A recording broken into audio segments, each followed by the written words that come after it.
اللہ اللہ اللہ اللہ اللہ اللہ اللہ اللہ الحمد للہ رب العالمین والصلاة والسلام علی حبیبہ محمد وآلہ وصحبہ اجمعین۔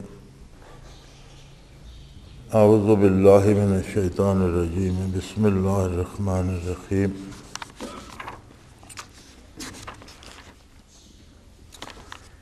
جب یہ دلائل السلوک تباہ ہوئی تو افغانستان میں کسی عالم کے پاس پہنچی تو انہوں نے حضرت رحمۃ اللہ علیہ کی خدمت میں ایک خط بھیجا۔ اب وہی خط باقی ہے، اس کا جواب جو حضرت نے دیا وہ بھی اس کتاب کا حصہ بن گیا۔ وہ لکھتے ہیں، بگرامی خدمت شیخ المکرم حضرت مولانا کاشف اسرار شریعت و طریقت و حاوی للفروع والاصول، السلام علیکم ورحمۃ اللہ وبرکاتہ، دام فیوزکم و برکاتکم علینا و علی الناس اجمعین۔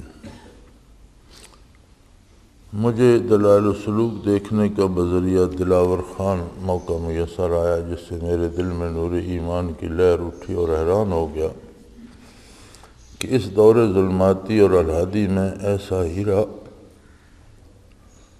موتی یگانہ در یکتا وحید الدہر اور سراج منیر اس سرزمین پاک و ہند میں منور ہوا۔ اگر میں اپنی آنکھوں سے کتاب نہ دیکھتا، کوئی دوسرا آدمی زبانی ان واقعات و حالات کو بیان کرتا تو یقیناً دل قبول نہ کرتا، نہ ہی قابل قبول تھیں۔ ظاہراً وہ یہ اہل سنت والجماعت کا مذہب ہے، مگر ان لوگوں سے زمین خالی نہیں ہوتی۔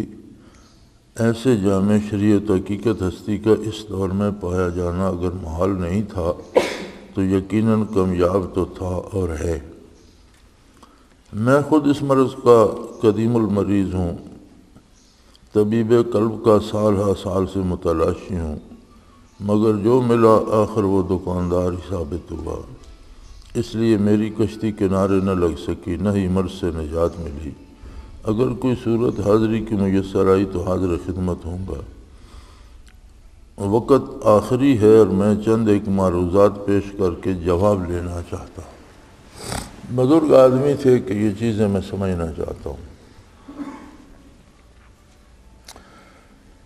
کیا اذکار و اشغال مشائخ اور ہیئت جلسہ ذکر دو وقت ذکر کرنے، مجموعی طور پر ذکر کرنے کا وجود قرون ثلاثہ سے ملتا ہے، جو قرون مشہود بالخیر ہیں؟ اگر ان کا وجود قرون ثلاثہ میں موجود نہ تھا تو اس کو بدعت کہنا بعید نہ ہوگا؟ یہ پہلا سوال ہے۔ دوسرا سوال ہے، کیا نجات اخروی کے لیے تمام دیگر کمالات کے حصول کے لیے کتاب اللہ اور سنت رسول کافی نہیں؟ مزید اذکار و اشغال مشائخ دہیں کے یودات و تخصیصات اختیار کیے جائیں جبکہ انسان عامل بالکتاب و سنت ہے؟ کیا علم سلوک و تصوف جزو دین ہے؟ اگر ہے تو قرون ثلاثہ اس سے کیوں خالی رہے؟ اگر نہیں تو اس کے حصول کا کیا فائدہ؟ چوتھا سوال ہے، اگر علم سلوک جزو دین ہے تو اس کے حصول کے لیے ولی کامل اور مرشد کامل کو موقوف علیہ ٹھہرانا کہاں ثابت ہے؟ اس کا حصول تو کتب تصوف اور کتاب اللہ اور سنت سے ہو سکتا ہے۔ پانچواں سوال ہے، یہ تو ٹھیک ہے کہ علم سلوک ایک باطنی علم ہے، مگر حصول علم کے لیے زندہ اشخاص کافی ہیں۔ عالم علوم باطنیہ سے حاصل ہو سکتے ہیں، مگر جو صوفیہ کرام اور اولیاء اعظام میں مشہور ہے کہ فیض روح سے بھی ہو سکتا ہے، تو اہل قبور سے کس طرح ہو سکتا ہے جب بعد الدارین ہو چکا؟ نیز فقہا میں تو بعض سرے سے سماع موتا کا انکار کرتے ہیں۔ جب حال یہ ہے تو فیض حاصل کرنا کس طرح ہو سکتا ہے؟ اور امام صاحب کا مذہب بھی بعض عدم سماع بتاتے ہیں۔ چھٹا سوال ہے،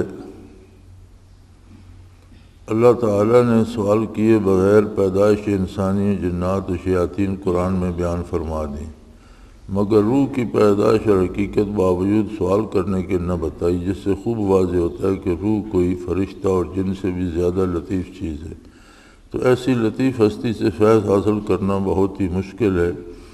فیض کے لیے اول روح سے ہم مجلس ہو، پھر اس کو دیکھے، وہ نظر آئے، پھر اس سے ہم کلام ہو، اس کی کلام سنی جائے، پھر اس سے اخذ فیض کیا جائے، چاہے جائے کہ اس سے خرق خلافت لیا جائے جس کی کوئی نظیر آپ فرمائیں اگر تو، جب عدم سماع بھی سامنے ہے۔ ساتواں سوال ہے، کیا روح پر موت طاری نہیں ہوتی؟ قرآن میں تو کل نفس ذائقۃ الموت موجود ہے، اس کلیہ سے آپ روح کو کیسے مستثنیٰ فرماتے ہیں؟ کیا روح کے لیے بھی روح ہے جبکہ حیات کا موقوف علیہ ہی روح ہے؟ آٹھواں سوال ہے، فنا فی الرسول، فنا فی اللہ اور بقاء باللہ مراقبات کی بھی کوئی حقیقت ہے صوفیاء کرام کے نزدیک، اور ان کے اصول و تحصیل کی کیا صورت ہے؟ کس طرح حاصل کیا جا سکتا ہے؟ کیا وہ طریقہ آپ ہم کو لکھ کر ارسال کر سکتے ہیں کہ ہم بھی ان کو حاصل کر کے خدا کے خاص بندوں میں داخل ہو جائیں؟ آپ سے دور افتادہ، مہربانی کر کے تفصیل سے لکھیں۔ نیز کشف ملائکہ، جن، کشف قبور، جن جن وظائف سے حاصل ہوتے ہیں وہ بھی مفصل لکھنا مہربانی ہوگی، میں آپ کے حلقہ کا آدمی ہوں۔ جواب حضرت مولانا النجار خان صاحب مدد ذلہ چکرالہ ضلع میاں والی رحمۃ اللہ تعالی علیہ۔ پہلے سوال کا جواب، پہلا سوال تھا کہ یہ بدعت ہے۔ آپ کو سوال یاد رہیں گے تو جواب کا ہی پتہ چلتا جائے گا کہ یہ بدعت تو نہیں ہے۔ فرمایا سب سے پہلے بدعت کا مفہوم سمجھ لینا چاہیے۔ جو چیز بوجود شرعی قرون ثلاثہ میں موجود تھی وہ سنت ہے، اور جو حکم بوجود شرعی قرون ثلاثہ میں موجود نہ تھا وہ بدعت ہے۔ یعنی بعض چیزیں جن کی بنیاد خیر القرون میں تھی، قرون ثلاثہ کہتے ہیں نبی کریم صلی اللہ علیہ وسلم کا زمانہ، صحابہ اور تابعین کا، تو یہ اسے خیر القرون کہتے ہیں، تابعین اور تبع تابعین تک۔ صحابہ کا زمانہ حضور کے ساتھ ہی ہے، تو حضور کا ارشاد ہے اس میں کہ سب زمانوں سے بہتر یہ 3 زمانے ہیں۔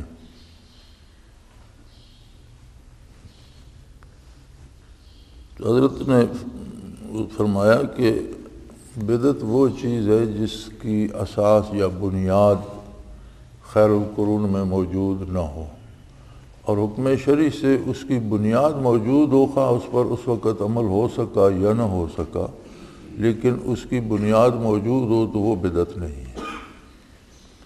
اب وجود شرعی کی تفصیل سنیے۔ وجود شرعی کیا چیز ہے؟ اصطلاح اصول فقہ میں وجود شرعی اسے کہتے ہیں جو بغیر بیان رسول کریم صلی اللہ علیہ وسلم معلوم نہ ہو سکے اور حس عقل کا اس میں دخل نہ ہو، یعنی وہ چیز جو جب تک حضور بیان نہ فرمائے معلوم نہ ہو سکے اور محض عقل انسانی سے یا اپنی سوچ بچار سے گھڑی نہ جائے،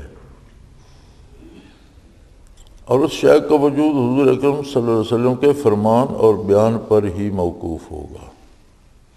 پھر بیان میں خواہ صراحت ہو یا اشارتاً یا دلالتاً ہو، یعنی بیان میں واضح حضور کا بیان ہو یا کوئی اشارہ حضور نے اس طرف فرمایا ہو، یا آپ کا کوئی عمل اس پہ دلالت کرتا ہو، تو اس ساری صورتوں میں وہ چیز سنت ہوگی۔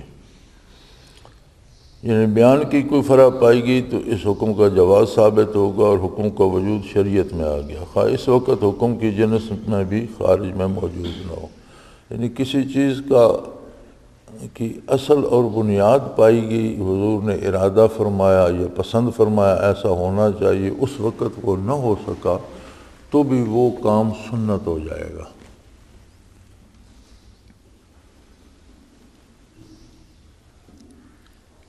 چاہے جائے کہ اس کا جزیہ ہونا ضروری ہے، جزیہ ضروری ہے، پس حکم کا جواز کلیتاً ثابت ہوگا، حکم بجمی جزیات ثابت ہوگا۔ جس حکم کی بنیاد ثابت ہوگی اس کی پھر باقی سارے حصے بھی جزیات بھی ثابت ہو جائیں گے۔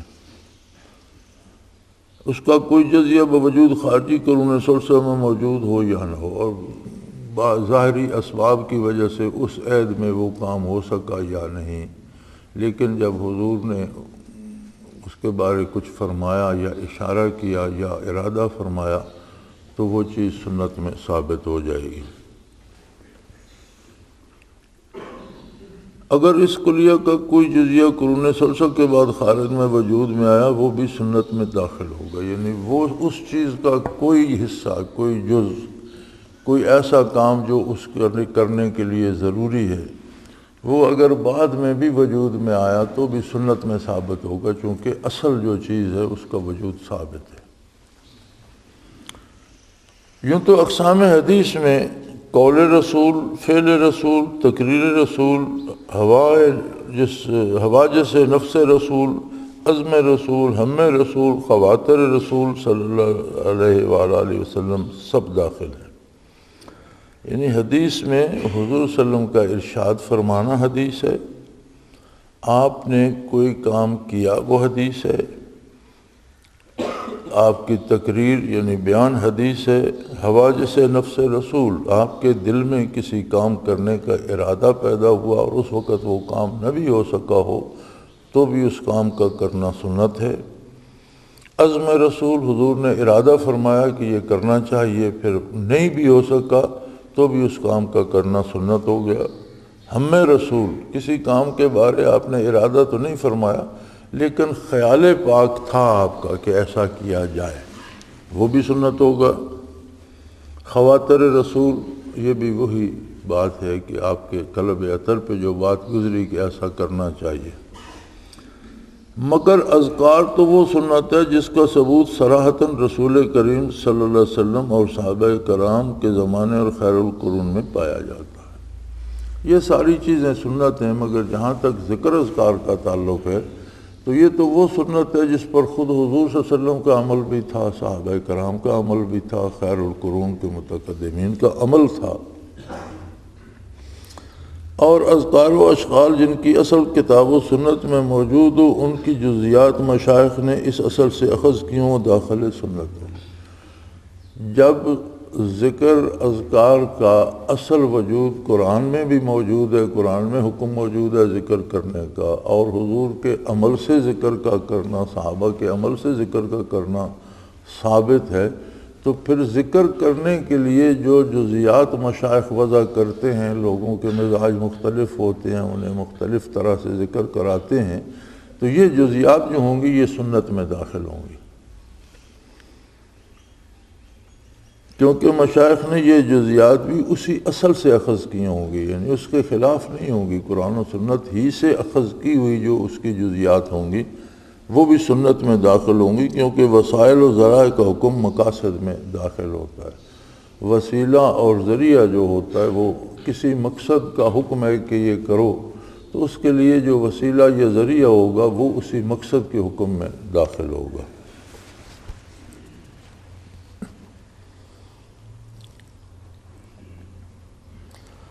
دوسری چیز یہ سمجھ لی جائے کہ تعلق باللہ، نسبت باللہ، توجہ الی اللہ سب معمور من اللہ معمور بہی ہیں، یعنی اللہ کی طرف اللہ کریم سے تعلق قائم رکھنا، نسبت قائم کرنا اور متوجہ الی اللہ رہنا، ان کا اللہ کی طرف سے حکم ہے قرآن کریم میں، اور یہ معمور بہی ہیں، اگرچہ کلی مشکک ہے۔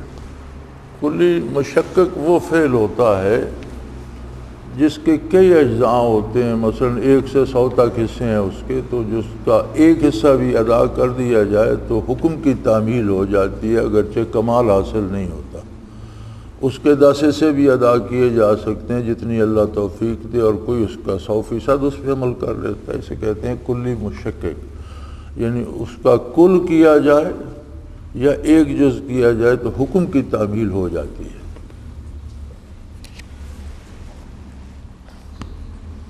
جس کا ادنا درجہ مندوب ہے، یعنی بہت مناسب ہے کہ جو کم از کم درجہ اس کا ہے وہ حاصل کیا جائے، اور اعلیٰ درجہ فرض ہے، اور اس کا کمال حاصل کرنا اور اس کے لیے عمر بھر کوشش کرنا، محنت کرنا، مجاہدہ کرنا یہ فرض ہے، کیونکہ قرآن کی آیت سے ذکر کا حکم ثابت ہے۔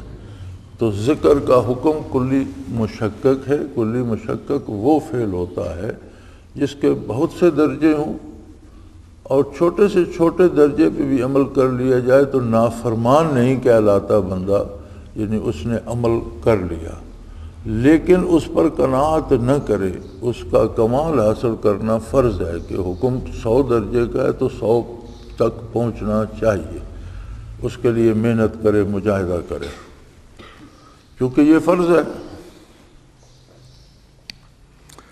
اور سینکڑوں آیات قرآنی اور احادیث نبوی علیہ صاحب الصلاۃ والسلام سے ان کا مامور من اللہ ہونا ثابت ہے، یعنی قرآن کی سینکڑوں آیت سے ذکر کا حکم ثابت ہے، حضور کی سینکڑوں احادیث مبارکہ سے ذکر کا حکم ثابت ہے، بلکہ تمام شریعت کا خلاصہ اجمال یہ ہے کہ مال اولاد سے تعلق حفاظت کا ہو اور اللہ سے تعلق عبادت اور اطاعت کا ہو۔ یعنی شریعت کا اصل مغز جو ہے یا حاصل جو ہے وہ یہ ہے کہ دنیا میں رہنا ہے، دنیا سے بھی برتنا ہے، روزی بھی کمانی ہے، بچوں کو بھی پالنا ہے، گھر بھی بنانا ہے، لباس کی، غذا کی ضرورت ہے، ملازمت یا کاروبار کی ضرورت ہے، لیکن ان سب چیزوں سے تعلق ایسے ہو جیسے کسی امین کا امانت سے ہوتا ہے کہ یہ چیزیں اللہ کی ہیں، اس نے میرے پاس امانت رکھوائی ہیں، اس کی رضا کے لیے، اس کی مرضی کے مطابق ان کو سنبھالنا میری ذمہ داری ہے، اور اللہ کریم سے تعلق اس کی اطاعت اور عبادت کا ہو کہ ہر کام میں اس کی اطاعت کرے اور عبادات میں پختہ تر رہے۔ یہ ساری شریعت کا حاصل ہے۔ جو شخص قرآن مجید اور حدیث شریف میں غور کرے، سینکڑوں آیات و حدیث سے ان کا مامور من اللہ ہونا پائے گا اور غیر سے قلبی انقطاع کا ثبوت ملے گا۔ یعنی اگر قرآن اور حدیث پر غور کیا جائے تو یہ چیز بالکل واضح ہو جاتی ہے۔ تیسری بات یہ سمجھ لیں کہ مامور بھی اور مامور من اللہ مقصود لذات ہی ہے، یعنی جس چیز کا اللہ کریم حکم دے دیتے ہیں کہ ایسا کرو، ویسا کرنا مقصد حیات بن جاتا ہے، وہ کوئی ضمنی چیز نہیں ہوتی۔ جس کام کا حکم اللہ دیتے ہیں وہ مقصود لذات ہی ہے، وہ کام کرنا مقصد حیات بن جاتا ہے کہ وہ ضرور کیا جائے۔ اور جو چیز معمور بھی ہو، اس کی تحصیل کے لیے جو ذرائع اور وسائل اختیار کیے جائیں گے یا جو طریقہ مشخص کیا جائے گا یا مقید کیا جائے گا وہ بھی معمور بھی ہوگا۔ جس کام کا حکم دیا جائے کہ ایسا کرو، اب اس کام کے کرنے کے جو ذرائع ہیں، جو طریقے ہیں، وہ اس حکم میں داخل ہوں گے جو حکم ملا ہے کہ یہ کام کرو۔ مثلا حکم ملا ہے یہ کتاب پڑھو، قرآن کی تلاوت کرو، اب قرآن کا دستیاب کرنا، کتاب اللہ کا لینا، کسی سے سیکھنا، یہ سارے ذرائع ہیں، یہ اسی حکم میں داخل ہوں گے۔ یہاں حضرت نے مثال دی ہے، جیسے وضو کو دیکھیے کہ مقصود لذاتی ہی تو نماز ہے، یعنی مقصد تو اللہ نے حکم تو صلاۃ کا دیا، صلاۃ فرض ہے جب وقت آتا ہے، اور صلاۃ اپنے وقت سے فرض ہے۔ اب ہم کہیں کہ اب اس وقت ہم زور پڑھ لیں تو نہیں ہوگی، جب زور کا وقت ہوگا فرض ہو جائے گی۔ تو صلاۃ فرض ہے، وضو فرض نہیں ہے، لیکن جب وقت ہوگا تو وضو فرض ہو جائے گا، چونکہ صلاۃ کی ضرورت ہے کہ وضو ہو۔ کپڑوں کا پاک ہونا ہر وقت فرض نہیں ہے، لیکن جب وقت ہوگا صلاۃ کا تو لباس کا پاکیزہ ہونا فرض ہو جائے گا۔ نماز موقوف ہے وضو پر، لہذا وضو کے لیے پانی مہیا کرنا واجب ہو جائے گا۔ یہاں تک کہ صرف وضو نہیں، وضو کے لیے پانی کی تلاش بھی واجب ہو جاتی ہے، فرض ہو جائے گی کہ پانی تلاش کرے تب وضو ہوگا، کیونکہ وہی تو وسیلہ اور ذریعہ طہارت ہے۔ اب پانی ڈھونڈنا کہاں فرض ہے؟ لیکن جب وقت ہوگا صلاۃ کا تو وضو فرض ہو جائے گا، وضو کے لیے پانی کی تلاش فرض ہو جائے گی۔ اس طرح نماز کے لیے ستر عورت فرض ہے، یعنی بغیر ستر عورت کے یا برہنہ حالت میں تو آپ صلاۃ ادا نہیں کر سکتے، لہذا لباس کا مہیا کرنا بھی فرض ہو جائے گا کہ اس وقت لباس ہو، پاکیزہ ہو۔ اسی طرح ذکر الہی کے سلسلے میں مشائخ نے جو وسائل اور ذرائع اختیار کی یا جن ذرائع کو اصل مقصود کے لیے مشخص یا مقید کیا یا مؤکد و غیر مؤکد کیا، جن پر مقصود ذاتی موقوف تھا، وہ بھی مقاصد میں داخل ہوئے۔ تو جو مشائخ حضرات نے ذکر کے لیے طریقے اور سلیقے سکھائے، اصل مقصد تو اللہ کا ذکر تھا جس کا حکم قرآن میں موجود ہے، سنت میں بھی موجود ہے۔ اس کے جو ذرائع اور طریقے اور سلیقے مشائخ نے مقرر کیے ہیں وہ اس لیے فرض ہو جائیں گے، اس لیے سنت یا فرض کے حکم میں آ جائیں گے کہ اصل مقصد تو ذکر کا اور برکات کا حصول ہے، اور اس کے لیے وہ ضروری ہیں۔ جن پر مقصود ذاتی وہ بھی مقاصد میں داخل ہوئے، ان کو بدعت نہیں کہا جائے گا، اور یہ احداث فی الدین نہیں ہوگا، یہ دین میں نئی بات گھڑنے کے مطابق نہیں ہوگا۔ احداث ہوتا ہے کوئی نئی چیز گھڑ کے داخل کرنا۔ جس طرح طبیب ہر زمانہ اور ہر موسم ادویہ بدلتا اور تجویز کرتا ہے، طبیب کا اصل مقصد تو صحت انسانی ہے، یعنی طبیب کسی مریض کو دوا دیتا ہے تو ہر ایک ہی دوا 10 مریضوں کو دیتا ہے تو بدرکا بدل دیتا ہے کہ تم نے پانی سے لینی ہے، تم نے چائے سے لینی ہے، تم اسے عرق گلاب سے لو۔ یہ کیا بات ہوئی؟ دوا ایک ہی ہے، مرض بھی ایک ہی ہے، لوگ مختلف ہیں، تو کہیں بدرکا بدل دیتا ہے، کہیں دوا بدل دیتا ہے۔ ایک بندے کو بخار ہے اسے اور دوا دیتا ہے، دوسرے کو بخار ہے اسے اور دوا دیتا ہے۔ تو جتنا بھی بدلتا رہے اس کا اصل مقصد تو حصول صحت ہے۔ اب ان بندوں کے مزاج کے مطابق کبھی وہ بدرکا بدلتا ہے، یعنی جس کے ساتھ دوا لی جاتی ہے وہ تبدیل کرتا ہے، کبھی دوا بدل دیتا ہے، چونکہ اس کے بخار کا سبب اور تھا اسے اور دوا دی، اسے کسی اور سبب سے بخار ہے اسے اور دوا دی۔ ایک کو سردی لگی بخار ہو گیا، دوسرے کو زخم تھا اس میں وہ زخم پھیل گیا اور اس کی وجہ سے بخار ہو گیا، تب دونوں کی دوا ایک، دونوں بخاروں کی ایک تو نہیں ہوگی۔ اسی طرح اذکار کا اصل مقصد تعلق مع اللہ اور توجہ الی اللہ ہے، جس طریقہ سے حاصل ہو وہ اختیار کرنا فرض کے حکم میں داخل ہو۔ اذکار کا اصل مقصد تو اللہ سے تعلق قائم کرنا ہے۔ جس طرح لوگوں کے مزاج ہیں، جس طرح کی ضرورت ہے، مشائخ اعظام نے شریعت کے مطابق وہ قیدیں لگائی ہیں یا طریقے بتائے ہیں، تو وہ بھی اسی فرض کے حکم میں داخل ہوں گے۔ یا مثلاً اعلاء کلمۃ اللہ ایک مقصد ہے اور جہاد بھی اس کا ذریعہ ہے کہ اللہ جل شانہ کے دین کو غالب کرنا اور اللہ کا جل شانہ کا کلمہ غالب کرنا مقصد ہے۔ اب ایک اس کا ذریعہ جہاد ہے۔ جہاد میں جن آلات حرب پر موقوف ہوگا ان کی تحصیل بھی فرض ہوگی۔ اب اگر کفار کے مقابلے میں جہاد فرض ہوگا تو جہاد کے لیے جن ہتھیاروں کی ضرورت ہے وہ بھی فرض ہو جائیں گے۔ حالانکہ کوئی ہتھیار جمع کرنا فرض تو نہیں ہے، لیکن جب ضرورت جہاد جب فرض ہوگا تو اس مقصد کے حصول کے ذرائع بھی فرض ہو جائیں گے، جیسے آج کے حالات کے مطابق توپ، ٹینک، ہوائی جہاز وغیرہ۔ ان کو اس وجہ سے بدعت نہیں کہا جائے گا کہ رسول کریم صلی اللہ علیہ وسلم کے زمانہ یا صحابہ کے زمانہ میں یا خیر القرون میں ان کا وجود نہ تھا۔ اب کوئی کہے کہ جی اس وقت تو تلوار تھی اور یہ رائفل اور یہ جہاز اور ٹینک اور یہ بدعت ہیں، تو یہ بدعت نہیں ہوں گے۔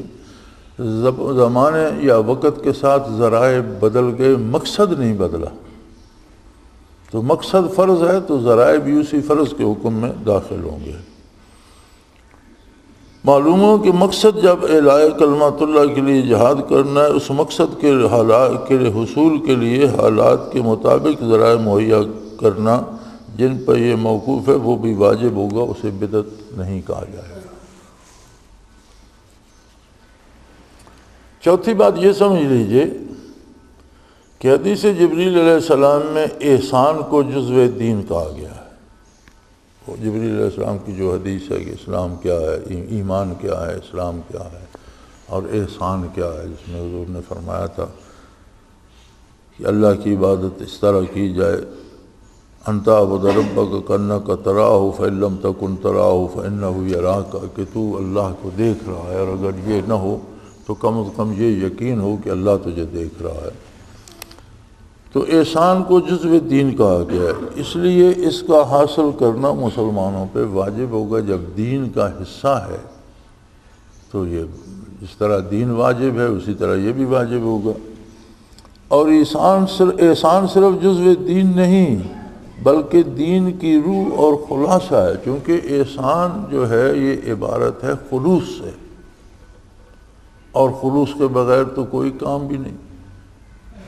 ایمان، اگر ایمان میں خلوص نہیں تو منافق ہے، عبادات میں خلوص نہیں تو وہ ریا ہے، یعنی کوئی بھی کام عقیدے سے لے کر عمل تک خلوص کے بغیر نامکمل ہے، اور خلوص ہی کو احسان کہا گیا ہے۔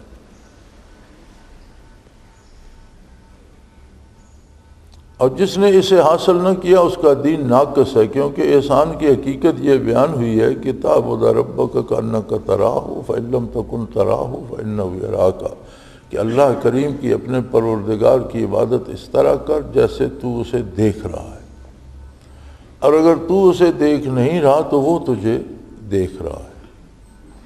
حدیث میں دین کے تینوں اجزاء کا ذکر ہے، ایمان جو اصل ہے، اعمال جو فرع ہیں، ایمان کے بعد اعمال فرع ہیں، یعنی اس کے حصے ہیں کہ ان کے بغیر ایمان مکمل نہیں ہوتا۔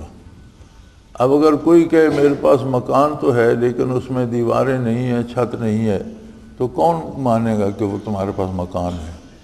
تو یہ دیواریں اور چھت اور فرش اور دروازے یہ مکان کی فرع ہیں، اس کے جز اور حصے ہیں۔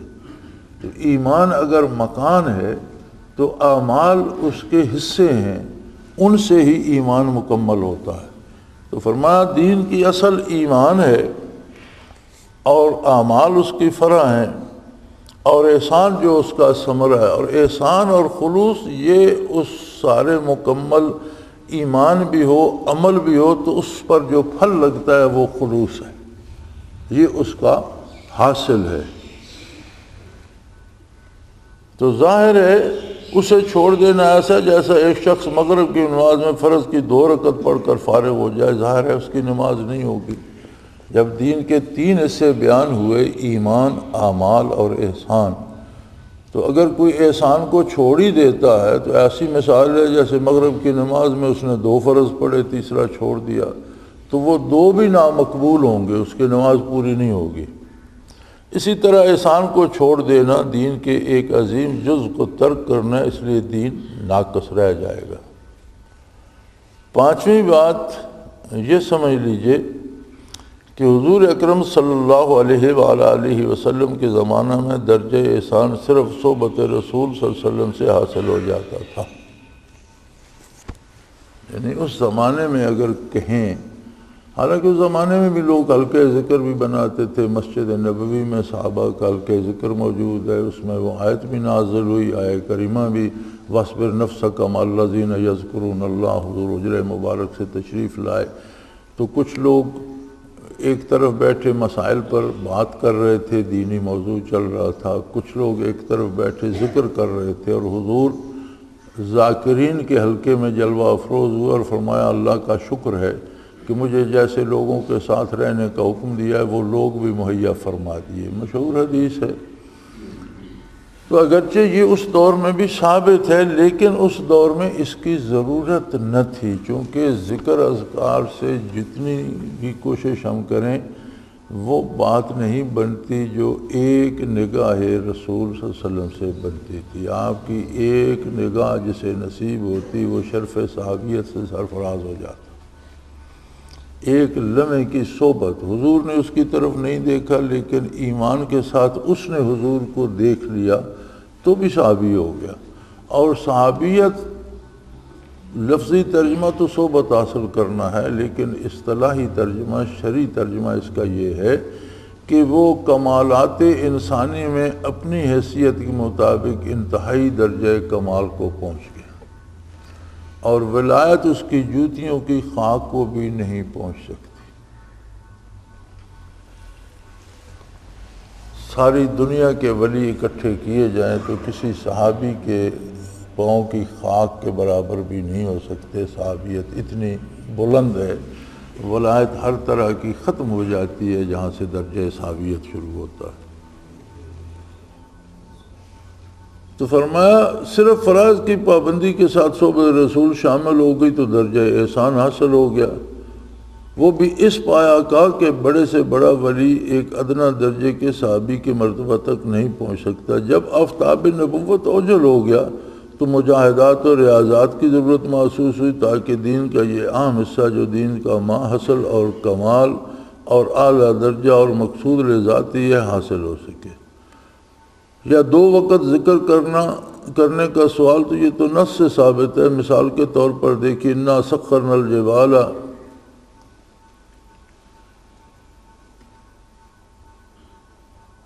معه ليسبحن بالعشي والاشراق والطير محشورا، قرآن کی آیت میں ہے ہم نے پہاڑوں کو حکم کر رکھا تھا کہ ان کے ساتھ شام اور صبح تسبیح کیا کریں، اور پرندوں کو جو حضرت داؤد علیہ السلام کے ساتھ۔ تو فرمایا یہ 2 وقت کا ذکر تو قرآن میں موجود ہے کہ ہم نے پہاڑوں کو بھی پابند کر رکھا تھا کہ حضرت کے ساتھ 2 وقت ذکر میں شامل ہوا کریں، ذکر کیا کریں۔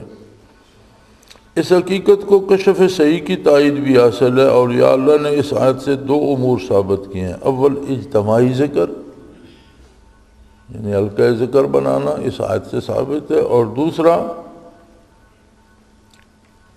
اجتماعی ذکر کا فرمایا یہ فائدہ ہوتا ہے کہ اس میں ذاکرین کے انوار کا عکس ایک دوسرے پر پڑتا ہے، جس سے نوست دور ہوتی ہے، قلب میں انبساط پیدا ہوتا ہے، ہمت قوی ہوتی ہے، اور اجتماعی ذکر سے جو تاثیر پیدا ہوتی ہے الفاظ میں بیان نہیں ہو سکتی۔ یہ کیفیت چشیدنی ہے، گفتنی نہیں، یعنی یہ ایسی کیفیت ہے جسے حاصل کر کے محسوس کیا جا سکتا ہے، بیان کر کے نہیں بتائی جا سکتی۔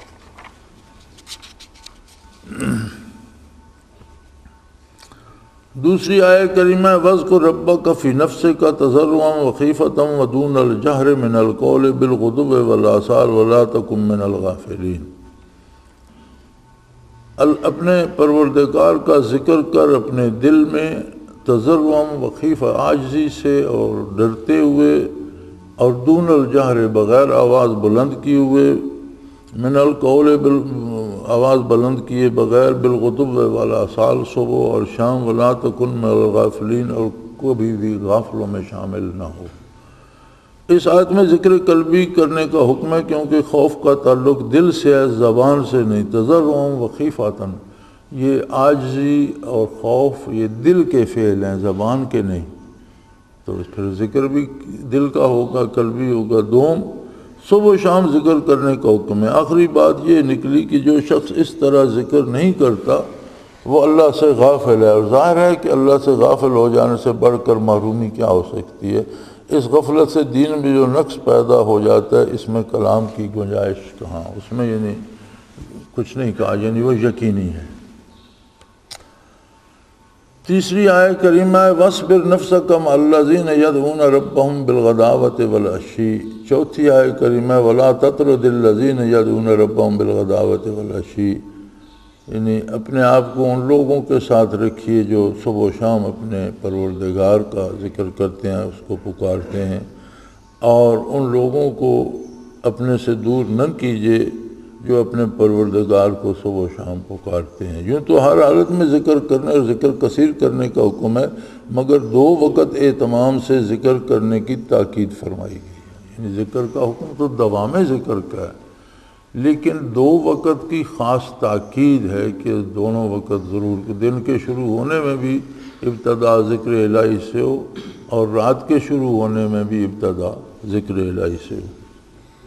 اس حدیث میں اجتماعی ذکر کے سلسلے میں صحیح حدیث بھی موجود ہے،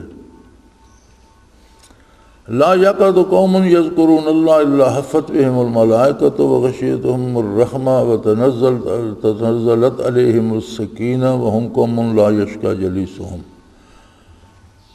جو لوگ ذکر کے لیے بیٹھتے ہیں اللہ کے فرشتے انہیں ڈھانپ لیتے ہیں پروں سے، اور اللہ کی رحمت ان کو ڈھانپ لیتی ہے، اور ان پر سکینہ یعنی سکون قلبی نازل ہوتا ہے، اور یہ ایسے لوگ ہیں جن کے پاس بیٹھنے والا کبھی بدبخت نہیں رہتا۔ یہ حدیث شریف ہے۔ اس حدیث میں اجتماعی ذکر کا ثبوت موجود ہے۔ پھر اس نعمت کا ذکر ہے کہ اس مجلس کو ملائکہ گھیر لیتے ہیں، رحمت باری اور سکون قلبی نازل ہوتا ہے، یہاں تک کہ اس مجلس میں بیٹھنے والا بھی بدبخت نہیں رہ سکتا۔ پھر صحیح حدیث میں موجود ہے کہ ملائکہ کی ایک جماعت حلقے ذکر کی تلاش میں پھرتی ہے، جہاں کہیں کوئی مجلس ذکر پاتے ہیں دوسرے فرشتوں کو بلاتے ہیں اور اس مجلس میں بیٹھ جاتے ہیں۔ مختصر یہ کہ ذکر کا مامور من اللہ ہونا اور صبح و شام اہتمام سے ذکر کرنا نص سے ثابت ہے، یعنی ذکر کا اللہ کا حکم ہونا اور صبح شام پابندی سے ذکر کرنا یہ قرآن کے حکم سے ثابت ہے۔ یہ تھا پہلے سوال کا جواب کہ یہ بدعت تو نہیں۔ دوسرا سوال کیا ہے بھائی؟ مجھے خود بھول گیا، آپ کو کیا یاد ہوگا؟ نجات اخروی کے لیے دیگر تمام کمالات کے حصول کے لیے کتاب اللہ اور سنت رسول کافی نہیں کہ مزید اذکار و اشکال بہیں کی عیدات و تخصیصات اختیار کیے جائیں۔ اس کا جواب حضرت نے دیا ہے کہ ذکر کثیر جو تمام اوقات کو شامل ہے، صبح و شام ذکر کرنے کا مامور من اللہ ہونا نصوص قرآنی حدیث نبی سے ثابت ہے، جیسا اوپر بیان ہو چکا۔ تو یہ ذکر کرنا بھی عمل بالکتاب و سنت ہے۔ یعنی آپ کہتے ہیں کہ قرآن و سنت پر عمل کرنا کافی نہیں کہ ہم مشائخ سے ذکر کرتے پھریں، تو فرمایا ذکر کرنا بھی تو کتاب و سنت سے ثابت ہے۔ اگر یہ نہیں کریں گے تو کتاب و سنت پر مکمل عمل تو نہ ہو سکا، پوری اطاعت تو نہ ہو سکی۔ ان کو ایک دوسرے سے جیسا کہ ان کو ایک دوسرے سے جدا کیوں؟ حدیث جبریل سے ظاہر ہے کہ عقائد ایمان اور اعمال کے علاوہ بھی دین کا ایک حصہ ہے جسے پورا کرنا اور اس فرض کو بجا لانا ضروری ہے، جسے احسان کہا گیا، اسی کو تصوف کہتے ہیں۔